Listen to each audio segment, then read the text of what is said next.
बहू ने क्या किया कि मैं आज से मीठे का त्याग करती हूँ। सासू ने 1 दिन देखा, 2 दिन देखा, 3 दिन देखा, 8 दिन हो गए, ये बहू तो मीठा खाती नहीं है, अब ये खाएगी नहीं तो मुझे कोई सासू को उसकी चिंता थोड़ी थी, खुद नहीं बनाएगी तो मुझे कहाँ से खिलाएगी है? तो सासू ने कहा कि बेटा तू आजकल गुलाब जामुन नहीं बना रही है, छेना नहीं बना। बोले अम्मा जी मेरा त्याग है। बोले काहे का त्याग है? बोले मैंने नियम लिया है कि जब तक तुम महाराज के प्रवचन में नहीं जाओगी मैं मीठे का त्याग करती हूँ, मैं मीठा नहीं खाऊंगी। घरों को कैसे जोड़ा जाता है, कैसे धार्मिक बनाया जाता, मैं मीठा नहीं खाऊंगी। अरे मैंने सोचा ऐसी बातें कर रही, 4 दिन की चांदनी फिर अंधेरी रात, 2 दिन बाद खाने लगेगी। जैसे ही देखा तो सासू ने कि तो महीने भर से नहीं खा रही है। सासू को लगा यार अब महाराज के प्रवचन समझ में आए नहीं आए, बहू को तो जिंदा रखना है, ये मीठा नहीं खाएगी तो दिक्कत हो जाएगी। वो सासू ने कहा चल मैं प्रवचन में चलती हूँ। और एक बार प्रवचन में क्या आ गई महाराज आपके, उस दिन से लेके आज का दिन है एक भी प्रवचन नहीं छोड़ा।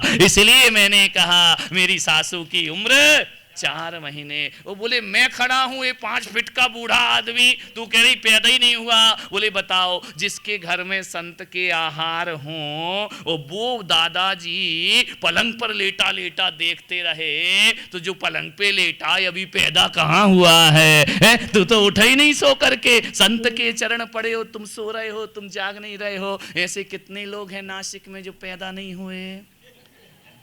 कई घरों में पड़े होंगे ना। ये 12 दिन से मैं पूरी धर्म प्रभावना सबको लेकर चल रहा हूं। कई ऐसे हैं अभी भी जो नहीं आए हैं, समझना कि अभी वो पैदा नहीं हुए हैं। ध्यान रख, अभी उनका जन्म ही नहीं हुआ है, अभी उनकी जिंदगी गर्व की जिंदगी चल रही है। अभी उन्होंने अरे ससुर ने कहा यार बहू तू तो बड़ी होशियार निकली। बोले नहीं तो क्या मंजू समझ रहे थे मुझे?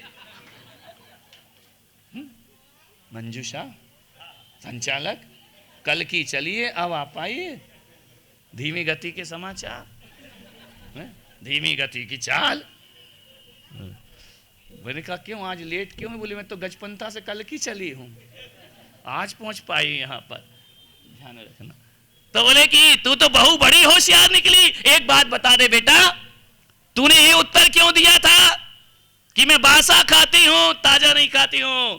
उसने कहा सही कह रहे पिताजी, जब आपके घर में कोई धर्म ही नहीं करता है, पूजा पाठ पुण्य नहीं करता है, दान पुण्य नहीं करता है, तो जो भी आज तुम खा रहे हो ना ये पिछले जन्म के पुण्य का फल है। इस जन्म में हमने कोई पुण्य नहीं कमाया, इस जन्म में हमने ऐसा किया क्या है जो हम ताजा खाएंगे। बात भोजन की नहीं बात कर्मों की हुआ करती है, बात भोजन की नहीं बात भावों की हुआ करती है। आज जो कुछ भी दौलत हमारे घर में है पिताजी वो हमारे पिछले जन्म के पुण्य के कारण है, और इस जन्म में हमने कोई पुण्य ऐसा किया नहीं। ससुर ने कहा बेटा तूने तो मेरी आंखें खोल दी, तेरे जैसी बहू दुनिया में चिराग लेकर भी घूमो तो मिलने वाली। संत ने कहा अब आ गया समझ में? बोले पूरा आ गया। बोले क्या समझ में आया? बोले अब हम भी ताजा खाने का प्रयास करेंगे, हम भी कुछ ऐसा करेंगे इस जन्म का इस जन्म में खाएं। कब तक बासा खाते रहेंगे? बहू और ससुर जी घर आ गए। जैसे ही घर आए ससुर ने बहू से कहा किराने की दुकान थी, पूरा परचूने की दुकान थी। ससुर ने कहा अपने नौकरों को जितना भी आटा चावल गेहूं है सब निकाल सब निकाल। अरे बहू ने कहा क्या हो गया, क्यों निकाल क्यों निकाल? बोले ताज़ा खाएंगे आज से, हम बासा नहीं खाएंगे, अभी दान करेंगे, गरीबों में बांट दो, जो निर्धन हो उनमें बांट दो। बहू ने कहा चलो कुछ तो अकल आ गई। जैसे ही बांटा थोड़ी देर बाद पता चला कि उसने तो वो वाला बंटवाया जो सड़ा गया था, खराब हो गया था। बोले अच्छे वाला तो एक्सपोर्ट कर देंगे, बाकी बांट दे। तो बहू ने कहा यार अभी भी ये अरसी जल गई लेकिन बल नहीं गया है, अभी भी ये पूरी तरह नहीं सुधरा है, ध्यान रखना। तो मैं भी तो यही सोच रहा, अभी नासिक वाले पूरी तरह अभी नहीं सुधरे पूरी तरह, अभी टाइम लगेगा इनको। कौन बोला 4 महीने लगेगा?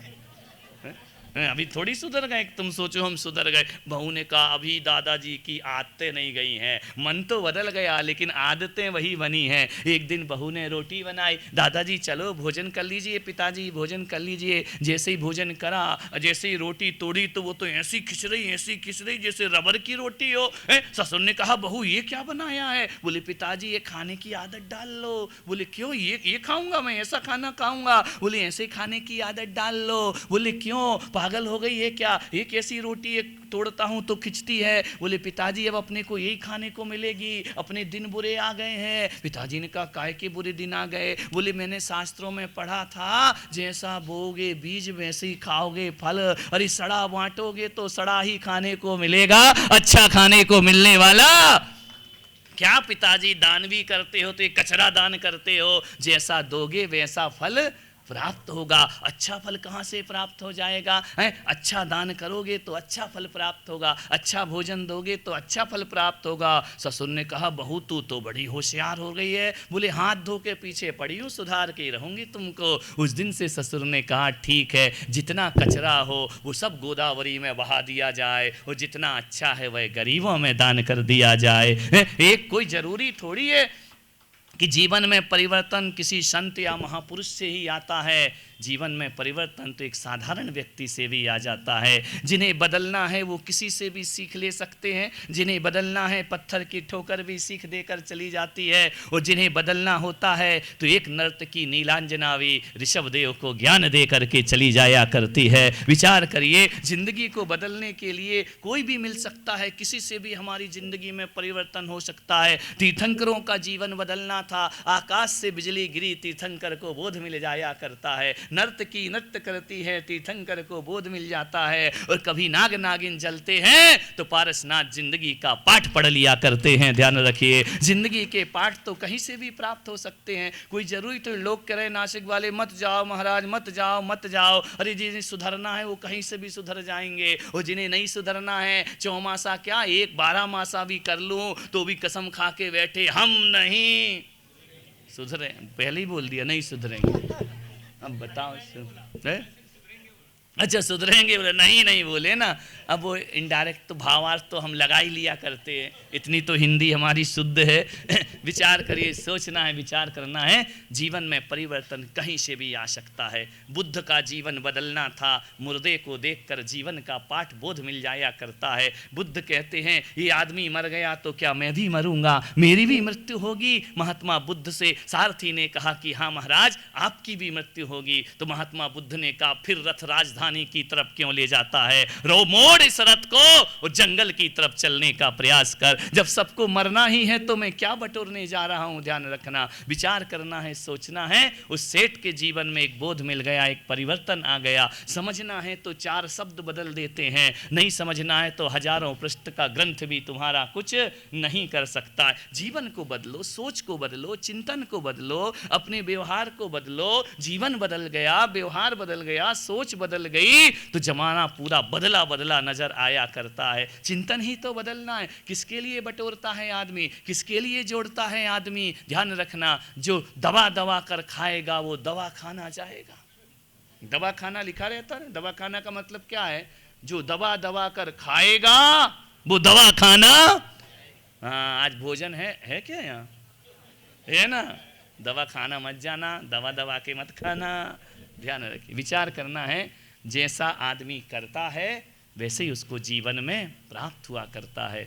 बबूल के बीज बोकर आम नहीं मिला करते हैं, आम के बीज बोलोगे तो बबूल तुम्हारे पास नहीं आएगा। हम क्या कर रहे हैं, हम क्या सोच रहे हैं, हम कैसा जीवन जी रहे हैं, मान्यवर केवल सोच पर हमारी जिंदगी टिकी हुई है।